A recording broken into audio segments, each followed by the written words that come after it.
They're going to be in a war soon. And if Mr. Trump listens to Netanyahu, they want to use you to fight America's war. But it's not America's war, it's Israel's war. And when you say, Mr. Trump, America first, ask any Jew, even your son-in-law. America is never first. Israel is always first. And as long as Israel is first, then whatever you think or plan will be in Israel before you leave the room of the White House. Mr. Trump, you have to extricate yourself from being controlled by any one of these. The nature of this administration is good for us. Because of Trump's way, he is an anomaly.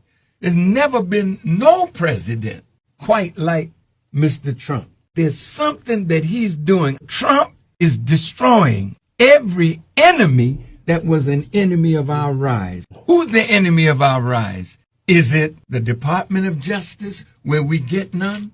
Is it Congress, where you make a law that favors us and then you turn around and destroy it? Is it the media that has destroyed every black leader that stood up for us? Martin Luther King suffered it. Malcolm suffered it. He's attacking the media, calls it fake news. We have been the victims of some fake news. Yes. He's beating up the FBI. Go at it, baby. Yeah. They've been beating the hell out of us ever since J. Edgar Hoover and the Mr. Trump is an anomaly. Yes, sir. Yes, sir. He's someone that doesn't fit the norm. You expected a man to be like the other presidents. You wanted him to be more presidential. He's so transparent.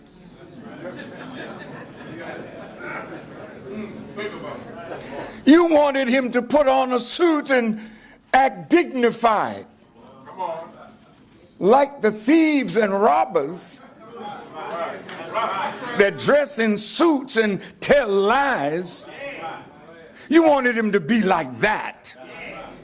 He's telling lies, all right. And you're angry because he's your reflection.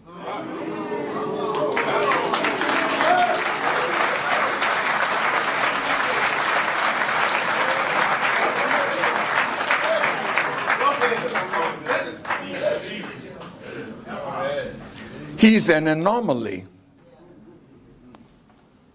You can't make him what you desire him to be so that you can say, oh, that's my president.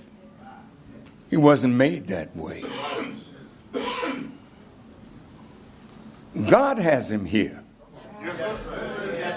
What did you say, Farrakhan? Do you think that God is not interested in who is president of the United States of America? Especially when it's out of the time of evil? It's in our time now. You Muslims who are present. You see, unless you live under a rock somewhere, we can all agree that the world is changing, and it's really changing very fast. And we have all to accept that, the change is inevitable. And something a bit unsettling is happening in the world, but especially can be seen in America right now. And this is not just about Donald Trump.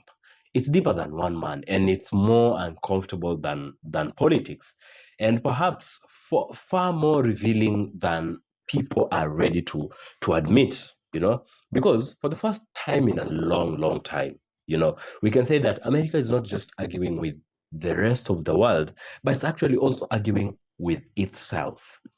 And amidst that argument within itself, something is being exposed. And it is identity. It's like a mirror has been forced in front of a nation that has spent all its existence trying to perfect an image, you know, to create an image to show to the world. That's not exactly what America is, you know. It's been perfecting an image and trying to hide the truth. But it seems that Trump is undoing the mask, you know. And the question is no longer who is Trump, but the real question is what is Trump exposing of America, you know? What is the reality beyond the image that America has sold to the rest of the world? So that is what I want us to try and analyze in this video. Let's watch some of, you know, videos I have prepared for you, and we'll be back with some, you know, good analysis. If you look at Mr. Trump, Mr. Trump is a businessman. Certainly, he's done great things in the business world. Got a lot of money from his dad that helped. Oh yeah, his dad was a nice fella. He ran a little dusty work, and like millions of dollars. When you start with that, that's pretty good. Like Mr. Joe Kennedy did. That's right. You know, The booze, right. white folk are allowed to be criminals and pass on money to their children to become clean. That's what Michael Corleone was trying to do. But Frank Lucas and none of our brothers who've done great in the drug culture, they were not allowed to have any money to pass on to their children that they could build on the era of the father that made something better for the children. But Mr. Trump is tearing away the skin of the onion of white civility.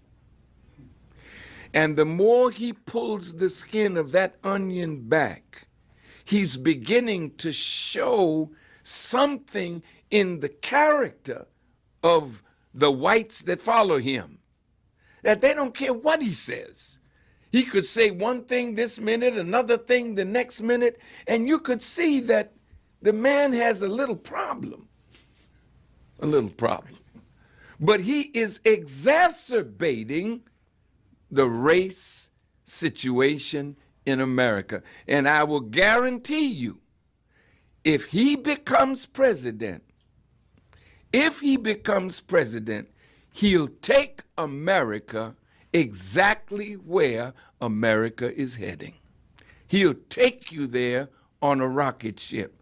How can a man say he's not a thug, he's a diplomat, he's a president, we'll go into Iraq and we'll just take the oil? See, that's the thug coming out.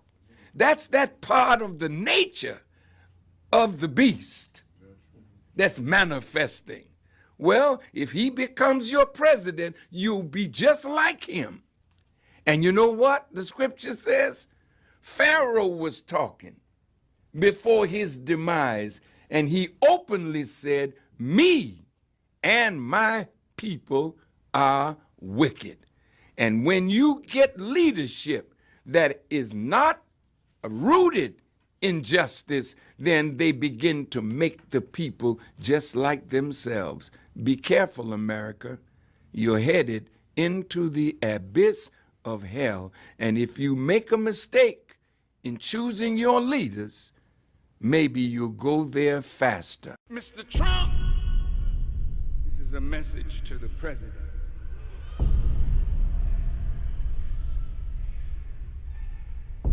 I'm here to talk to all of you that are shaking in your boots. What are we gonna do? That crazy man, he's the president and he don't like black people. Oh, look at my African American over here. He don't like Mexicans. They came in illegally. They're destroying our country. We're getting them out. He don't like Muslims. Donald J. Trump is calling for a total and complete shutdown of Muslims entering the United States. Maybe so. Who cares? We don't give a damn what he likes or what he don't like. The future is not his. The future is ours. If we look at our president, and the Honorable Elijah Muhammad writes to us that there's no such word in the Bible of president, not presidents. Though the president is in the scripture, not as a president. Now he has a little fever because he wants to be a king, and because he has a feeling that he is greater than a president. He does not desire to be bound by that which the founding fathers have set up to be a balance for the power of the executive branch of government. So he's interfering with those institutions, not in a mean-spirited way. He just feels that he could do better if he was the lawmaker, if he were the judge. Because if the judge doesn't judge according to the way he sees it, he'll take the judge on.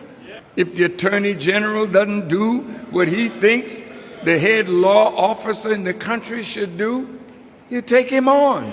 So the country is right now in great confusion because the institutions of government that were set up by the founding fathers are now being challenged by a president who really wants to operate as a king. And some of us want to be dictators. We don't want any reign on our power and force them on others that are under our authority. So that means that some of us want to be kings. So any structure that is set up to bridle the power of any office, if that office does not agree with us, there's a spirit to destroy it.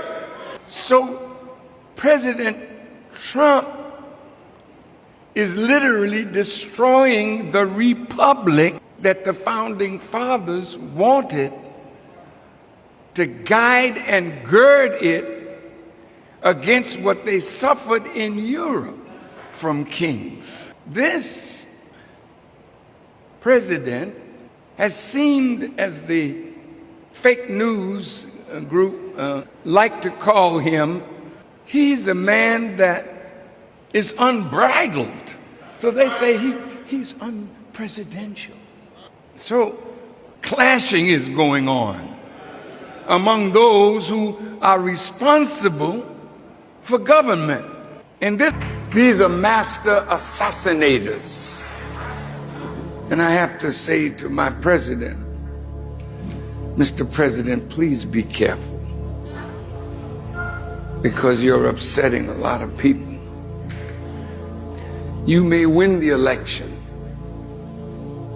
because the Democrats will at last put their hope in a billionaire because Mr. Biden can't handle it. What will you do if he gets a second term? What will you do?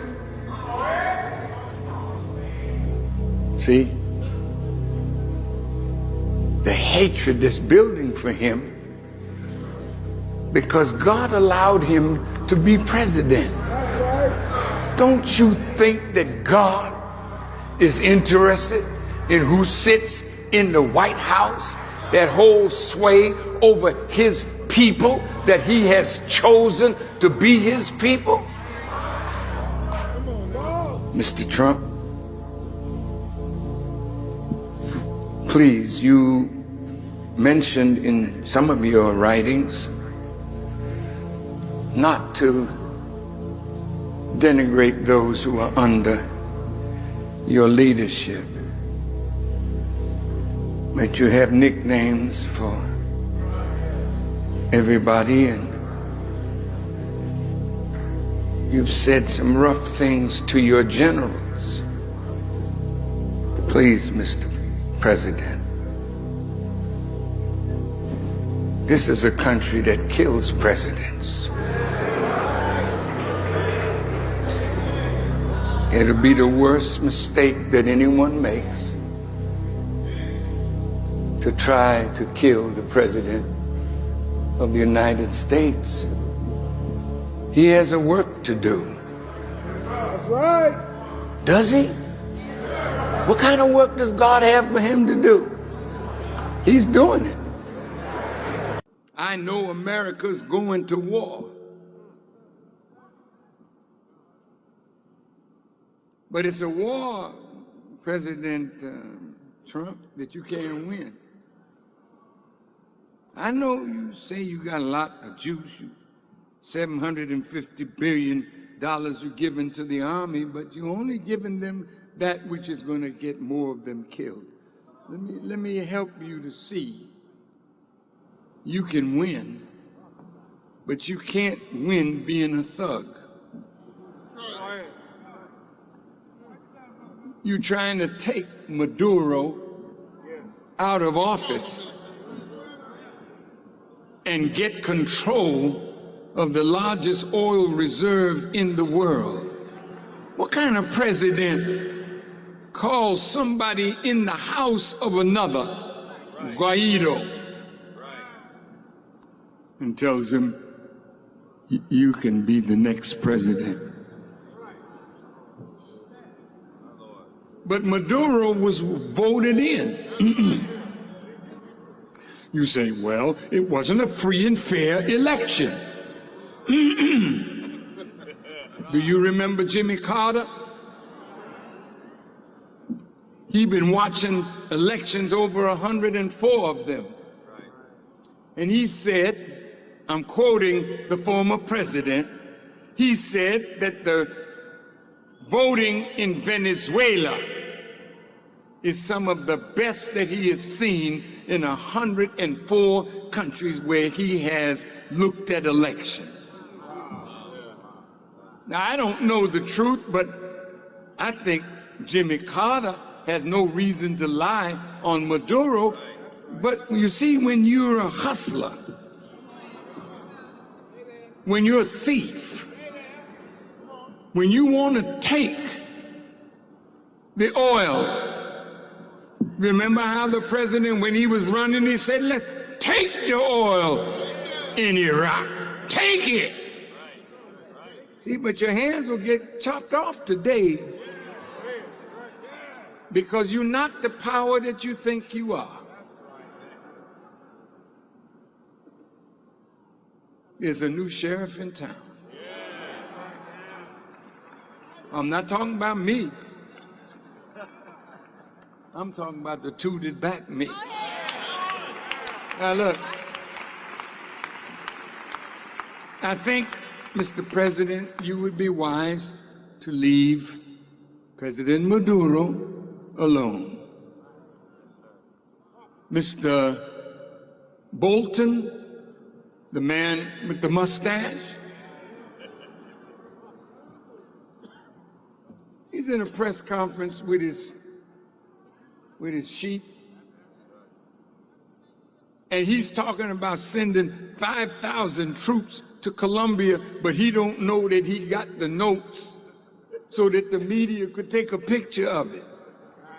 Now they're trying to overthrow this man, even if it means sending us to war. I respectfully say to the president, I cannot back you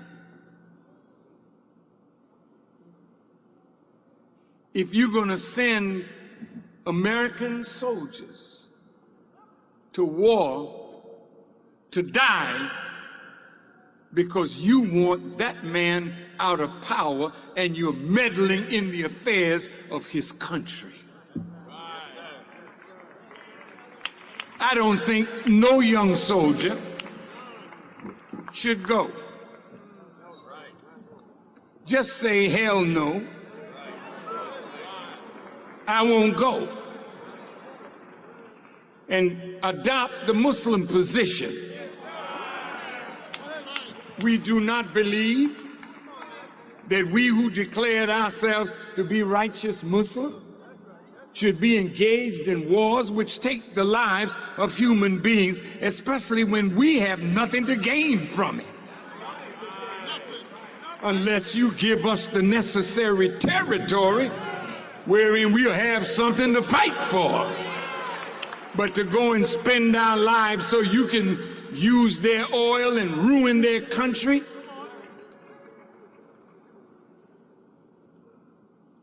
You got over the banking system. You're telling the banks the man got gold in England. He's asking for them to send some of his gold back so that he can turn that gold to feed his people. President sent word, you don't give him nothing. See, you're gangsters. But let me tell you something. God so loved his people that he gave his only begotten Son, that whosoever believed in him would not perish, but have everlasting life. God does not love this world. God never sent Jesus to die for this world. See, you're not a slave no more. I traveled to Cuba. Farrakhan, you went to Cuba? Yes, I went to Cuba. Well, you have to register. You have to do this with the government. I said, I'm not no slave. I said, I'm a free black man. I go where I want to go, when I want to go, with who I want to go with. We're going to have to take that kind of attitude today. Either you're free or you're a slave masquerading like you're free.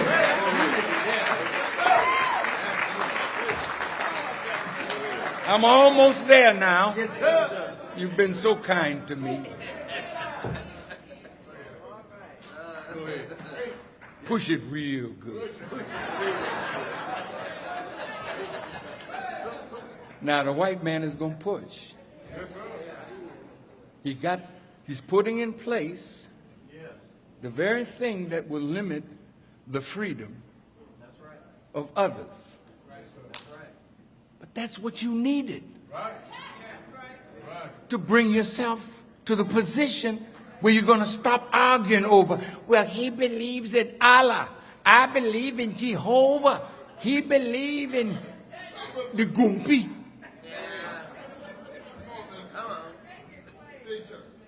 No, we ain't going to argue over religion. You don't know what the hell it means anyway. But freedom means something. We can talk about religion when we're free.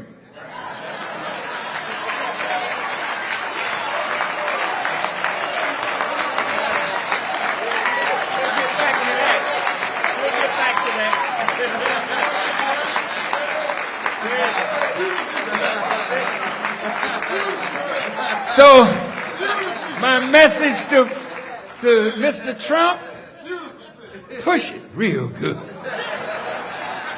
Push it so good that black people say, I'm out of here. I can't take it no more. But where are we going? Where are we going? Oh, shut up. The earth is ours. I'm going to go back to Africa? Yeah, we could go back to Africa. But we paid a price for this.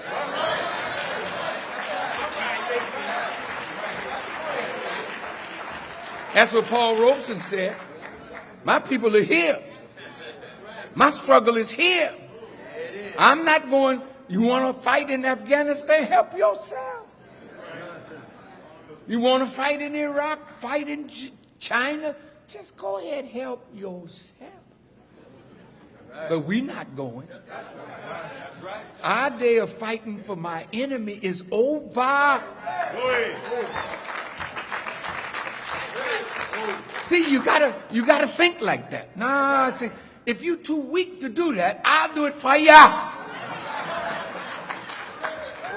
They said that man had testicles so big, he had to have a marble floor in the mosque.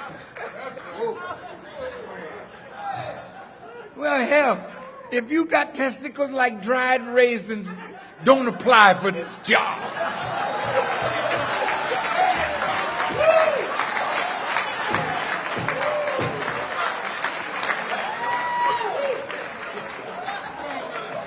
This is a job for men and women with strength and fortitude. We got to take control of where we live. All the organs of power in the black community, we should own them.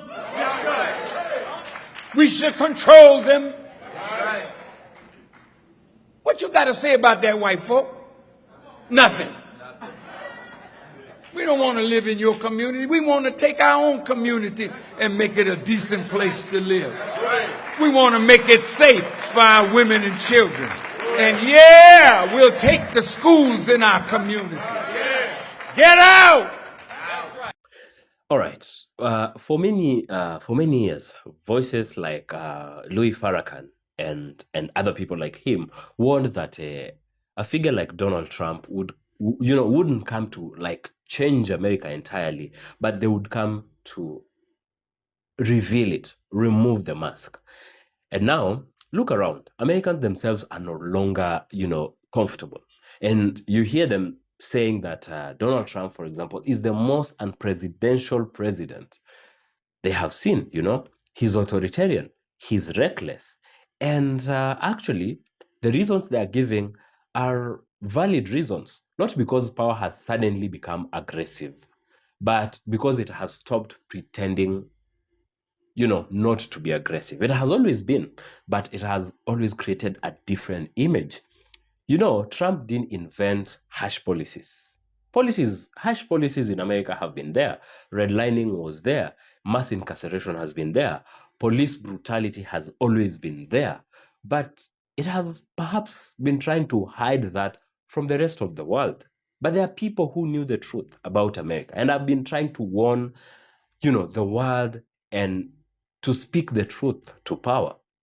And Trump did not invent, the economic pressures or the economic pressure tactic today that's being experienced in America. It's just that the people who somehow had some safety nets, who didn't think they were also going to be victims, are now feeling it. He didn't invent like the global dominance that America has been. In fact, he found an already globally dominant America. And actually, the question is, how did America get its way onto the top? Through, more like bullying its way to the top. What he has done, he has simply stripped off the polite vocabulary, that has been there, where previous leaders spoke more like, diplomatically. He speaks with a blunt, brutal force. If you look at how he speaks when it comes to addressing this, global crisis happening with Iran in the Middle East, it's more like not diplomacy, but more like an authoritarian, president. If you see how he handled the situation in Venezuela, you'd think that another president before him would have been much more diplomatic than that, where others tried to others wrap decisions in like ceremony and diplomacy. Trump is doing the exact opposite. He delivers them raw and bluntly, and that is what is shaking the people, not just because not just what is being done exactly, but how it's being done openly. It's not being hidden anymore. Now, here is where it gets a little more uncomfortable, because this isn't just about Americans waking up. It's also about the world watching what is happening, realizing the truth. We are no longer in the same global order America once dominated, was central to everything. That centrality America held is as quickly dissipated. This is not the 1990s anymore. It's not a unipolar world that everything revolves around America. Today, power is very scattered, and nations have options. Alliances are flexible. You can choose not to be a friend with America, and you still exist. The same way you choose not to work with China or Europe, and you will still exist. Loyalty is no longer automatic. And what happens when a superpower tries to operate like it still owns the room, in a room that has already changed past the power structures that were there before? People start pulling away. If you're acting like a bully, if you're still acting like a bully, but people don't fear you anymore, they you see, they pull away. And you can see it in global hesitations right now. You can see it in the neutral positions that countries are holding right now, and you can see it in countries openly refusing to be dragged into conflicts that they deem does not serve their interest.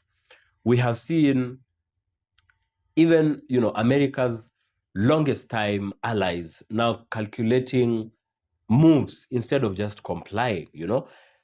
The entire of NATO and EU is refusing to be part of the US, Israel, Iran conflict. And they're even refusing to let Donald Trump use the airspace. That's not been very normal when it comes to how Europe and America worked in such controversial situations, and that's not rebellion. It's basically what we could say it's adjustment, because influence today is no longer forced. You don't bully your way to be influential. It is more like it is negotiated. And when leadership becomes too forceful, too dismissive, and too unilateral, just a one-way traffic, you have to listen to what America says. The world doesn't fight you directly, perhaps, and that's what the world is doing. Not fighting Donald Trump directly. They just reroute around him. They bypass what has been there, and they even work with what Trump deems as the enemies of America. But then perhaps the most powerful shift is happening internally in the United States of America, especially amongst Black people and other marginalized or minorities. There's a growing realization that what is being seen today did not begin today, and perhaps this is a concept well understood by Black Americans, that see what we are seeing in America today, and that's why they're not perturbed, they're not in a rush. All that is happening in America today, and they're saying, we have seen this before. This is what America has always been like. Because for them, unfortunately or fortunately, America has been able to show them its raw, uncouth side. You see, the inequalities, the double standards, the invisible ceilings. They have always known the truth about America, and they have seen it all. The difference now is that it's no longer being carefully hidden, or it's not just that it is them that are feeling the economic pressures of Trump policies, for example. It is the people who thought they were very safe from it all. And that's why some are calling this moment a blessing in disguise. And people have been saying that Trump is a good president for Black people, especially. Why? Because it is clarity. And even though it's painful clarity, but it's power. Because you'd rather face the painful truth than to stay in a comfortable lie that for sure will not last will not last you for long. It forces the question that can no longer be avoided, that if this system reveal itself this openly, how do we move forward? Self-reliance, unity, economic independence, global alliances beyond the traditional power structure. And that's exactly what you're seeing. This situation is uniting people much more. We've had talks of segregation when Donald Trump came to power, and what did it do? it united black people, and black people in America said, bring it on. And we are now seeing other countries. We are seeing Europe trying to find a way of thinking how they can live without the US. We're seeing Africa now directly challenging America and allies, American allies. We've seen China taking over the world and replacing the influence that US had. There's no longer, these are no longer abstract ideas. They are becoming necessary conversations, that the world is changing. So, no, this moment is not just about Donald Trump necessarily, but it's about a world that is no longer waiting for permission, and it's about a shift in power that cannot be reversed by just, rhetoric alone and propaganda. America selling its political propaganda of how Iran is a bad country to the world, and the world is seeing and asking, but we've never seen Iran initiate a war or dominate or take over another country or colonize anybody, or and the mask is falling off, and once it does that, you can't just pull it back again the same way. The real question now is not whether America can lead, but whether it can actually adapt to a changing world system before the world fully learns and fully moves on without America.